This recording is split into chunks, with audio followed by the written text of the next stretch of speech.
دوستو آج کی اس ویڈیو میں ہم بات کرنے جا رہے ہیں ایران کے میجر جنرل قاسم سلیمانی کی۔ جی ہاں، وہی سلیمانی جن کو ایران کے سپریم لیڈر آیت اللہ خمینی کے بعد ایران کا دوسرا سب سے پاورفل انسان کہا جاتا تھا۔ وہی سلیمانی جن کو مڈل ایسٹ کے سب سے قابل اور بہادر ملٹری انٹیلیجنس آفیسرز میں شمار کیا جاتا تھا۔ وہی سلیمانی جو امریکہ کے سب سے بڑے تھریٹ اور ایران کے نیشنل ہیرو ہوا کرتے تھے۔ تو آج کی اس ویڈیو میں ہم یہ جانیں گے کہ آخر اتنے پاورفل جنرل کو امریکہ نے کیسے مارا، کیا اس میں اسرائیل کا بھی ہاتھ تھا؟ آئیے جانتے ہیں اس ویڈیو میں۔ دوستو اگر چینل پر نئے ہو تو اس طرح کی انفارمیٹیو ویڈیوز کے لیے ہمارے چینل کو ضرور سبسکرائب کریں۔ قاسم سلیمانی ایران کے سب سے پاورفل اور اسپیشل فورس قدس force of the Islamic revolutionary guards corps کے ہیڈ تھے۔ جنرل سلیمانی کا مڈل ایسٹ میں بڑھتا انفلوئنس امریکہ کی نظروں میں ہمیشہ کٹکتا تھا۔ امریکہ کا ماننا تھا کہ اگر ایران کو مڈل ایسٹ میں پیچھے دھکیلنا ہے تو جنرل سلیمانی کو راستے سے ہٹانا ہوگا۔ اسی وجہ سے امریکہ نے جنرل سلیمانی پر کئی حملے کروائے، لیکن وہ ہر بار بچ نکلے۔ لیکن 30 جنوری 2020 کی صبح کو اس کی قسمت نے اس کا ساتھ نہیں دیا۔ اس دن بغداد ایئرپورٹ کے باہر ایک کنوائے پر امریکن MQ-9 ریپڈ ڈرون نے میزائل اٹیک کیا، جس میں جنرل سلیمانی کی موت ہو گئی۔ ایران میں اس کی پاپولیرٹی کا اندازہ اس بات سے لگایا جا سکتا ہے کہ اسیسینیشن کے بعد پورے ایران میں 3 دن کے لیے سلیمانی کی موت کا سوگ منایا گیا۔ جنازے میں لاکھوں لوگ شریک ہوئے اور خود ایران کے سپریم لیڈر سلیمانی کی تابوت پر روتے ہوئے دکھائی پڑے۔ ایران کے جنرل سلیمانی کو ایک شہید اور اس حملے کو امریکن ایکٹ آف ٹیررزم کا درجہ دیا۔ اٹیک کی سیریسنس اتنی زیادہ تھی کہ کئی ایکسپرٹس نے اس ایونٹ کو پوٹینشیل ورلڈ وار 3 کی شروعات بتائی۔ خیر شکر ہے کہ ایسا کچھ بھی نہیں ہوا۔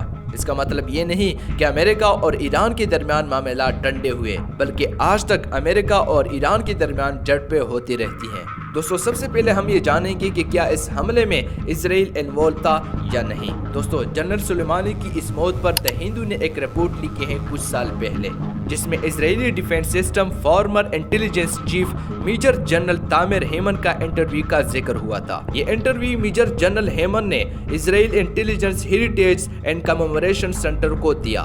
اس انٹرویو میں انہوں نے بتایا کہ امریکن کی جانب سے جنرل سلیمانی پر کی گئی ایئر اسٹرائک میں اسرائیل نے ایک اہم کردار نبھایا تھا۔ جی ہاں، آپ نے بالکل صحیح سنا۔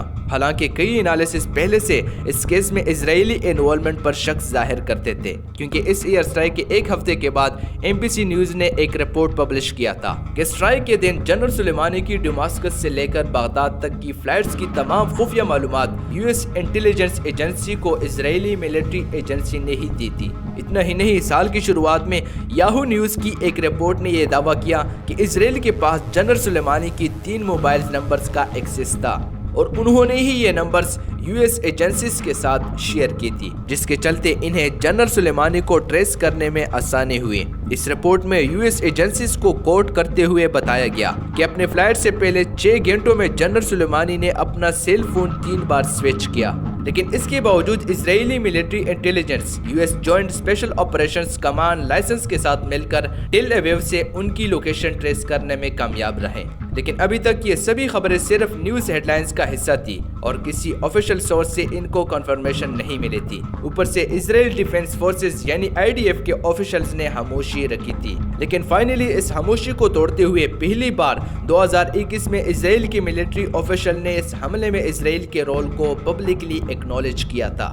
اسرائیلی ملٹری ایجنسی کے ہیڈ رہ چکے میجر جنرل تامر ہیمن نے خود آفیشلی اسرائیل کی انوالومنٹ کو کنفرم کیا۔ آپ کو بتا دیں کہ میجر جنرل کا یہ انٹرویو ہیبرو لینگویج کے میگزین نومبر کے ایشو میں پبلش ہوا تھا۔ یہ میگزین اسرائیلی انٹیلیجنس سروسز سے کلوزلی ایسوسیٹڈ ہے اور یہ انٹرویو سپٹمبر 2021 میں کنڈکٹ ہوا تھا۔ میجر جنرل ہیمن اسرائیل کی ملٹری انٹیلیجنس یعنی AMAN کے ڈائریکٹریٹ تھے اور اکتوبر 2021 میں وہ ریٹائر ہو گئے۔ خیر، اس انٹرویو کے آتھرز بتاتے ہیں کہ میجر جنرل ہیمن نے جنرل سلیمانی کے اوپر کی گئی امریکن ایئر اسٹرائک سے ہی چرچا کی شروعات کی تھی۔ انہوں نے بتایا کہ بھلے ہی جنرل سلیمانی کی موت امریکہ کے ہاتھوں ہوئی، لیکن اس میں اسرائیل کا سب سے بڑا ہاتھ تھا۔ انہوں نے یہ بھی بتایا کہ جنرل سلیمانی کا اسیسینیشن اسرائیل کے لیے بہت بڑا اچیومنٹ تھا، کیونکہ ان کی نظروں میں اسرائیل کا سب سے بڑا ارائیول ایران ہے۔ انہوں نے یہ بھی کہا کہ IDF کے انٹیلیجنس چیف کے روپ میں ان کی سربراہی میں اسرائیل نے 2 سگنیفیکنٹ اسیسینیشن کو انجام دیا۔ پہلا تو تھا جنرل قاسم سلیمانی کا اور دوسرا تھا اسلامک جہاد موومنٹ ان فلسطین یعنی PIG کے لیڈر باہا ابو العطا کا۔ IDF نے 2019 میں آپریشن بلیک بیلٹ کے دوران غازہ سٹریپ پر ATA کے اوپر حملہ کیا۔ اسرائیل کے مطابق کہ ATA اس وقت اسرائیلی سیویلینز اور IDF ٹروپس پر سیریس اٹیک کا پلان کر رہا تھا۔ ان کے مطابق ATA کے اس منصوبے میں پورے اسرائیل کے اندر سنیپر، کڈنیپنگ اٹیکس، آرم ڈرونز اٹیکس اور روک فائر کرنے کی پریپریشن کی جا رہی تھی۔ اسرائیل کا یہ آپریشن ATA کے اس مقصد کو روکنے میں تھا۔ ATA کتنا خطرناک تھا اس کا اندازہ آپ اس بات سے لگا سکتے ہیں کہ IDF کے چیف آف سٹاف اسے ایک لیونگ ٹیکنگ بام کہہ کر بلاتے تھے۔ خیر آپ دیکھتے ہیں کہ آخر اسرائیل نے جنرل سلیمانی کی موت میں امریکہ کا ساتھ کیوں دیا۔ دوستو ایران اور اسرائیل کی رائیولری تو سب کو پتا ہے۔ ایران فلسطین کی ایشو کی وجہ سے ہمیشہ سے اسرائیل کی ایگزسٹنس کو نکارتا آیا ہے۔ انالیسس کہتے ہیں کہ ایران ہمیشہ سے میڈل ایسٹ کی کئی ملکوں میں اسرائیل کے خلاف لڑنے والے جہادی گروپس کو سپورٹ کرتا آیا ہے اور ان کے ساتھ اسرائیل کے خلاف پروکسی وار لڑتا ہے۔ ان کے اس پروکسی وار میں سیریا ایک بیس بن چکا ہے۔ سیریا میں 2011 میں سیول وار کی شروعات ہوئی۔ حالانکہ بشر النصر کی سرکار اور وہاں کے جہادی گروپس کی بیچ کی تانا تانی سے اسرائیل نے اپنے آپ کو دور رکھا تھا، پر ایران لگاتار اپنی جہادی گروپس کو بیچ کر اسد کی سرکار کو سپورٹ کر رہا تھا۔ سیریا میں جیسے جیسے ایران مضبوط ہونے لگا ویسے ویسے اسرائیل کے لیے خطرہ بڑھتا گیا۔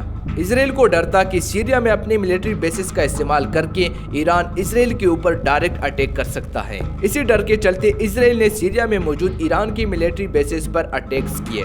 ایک امریکن آفیشلز نے ایک بار نیو یارک ٹائمز کو بتایا تھا کہ سیریا کا یہ سارا کنٹرول جنرل سلیمانی کی سربراہی میں ہو رہا ہے، یہاں تک کہ سلیمانی کو سیریا میں پوری ایرانی انٹرچمنٹ کا ٹرین کہا جاتا تھا۔ اور تو اور انہوں نے یہ بھی بتایا کہ سیریا اور عراق کی جہادی گروپس ہوں یا پھر یمن کی ہوتیز ہوں، لبنان کا حزب اللہ ہو یا پھر غازہ سٹریپ پر آپریٹ کرنے والا حماس ہو، یہ سب سلیمانی کی فورسز کی ہینڈی کرافٹ ہیں۔ اسرائیل کا کہنا یہ بھی تھا کہ جنرل سلیمانی کی کمانڈ کے انڈر ہزاروں کی تعداد میں ملیشیا فائٹرز اور ویپنز بھی اسرائیل کو ٹارگٹ کرنے کے لیے ناردرن بارڈر کے آس پر ڈپلوائے کی جاتی تھی، اور اسی وجہ سے جنرل سلیمانی کی موجودگی اسرائیل کے لیے ایک بڑا خطرہ تھا۔ تو اب آپ سمجھ گئے ہوں گے کہ اسرائیل جنرل سلیمانی کے پیچھے کیوں پڑا تھا۔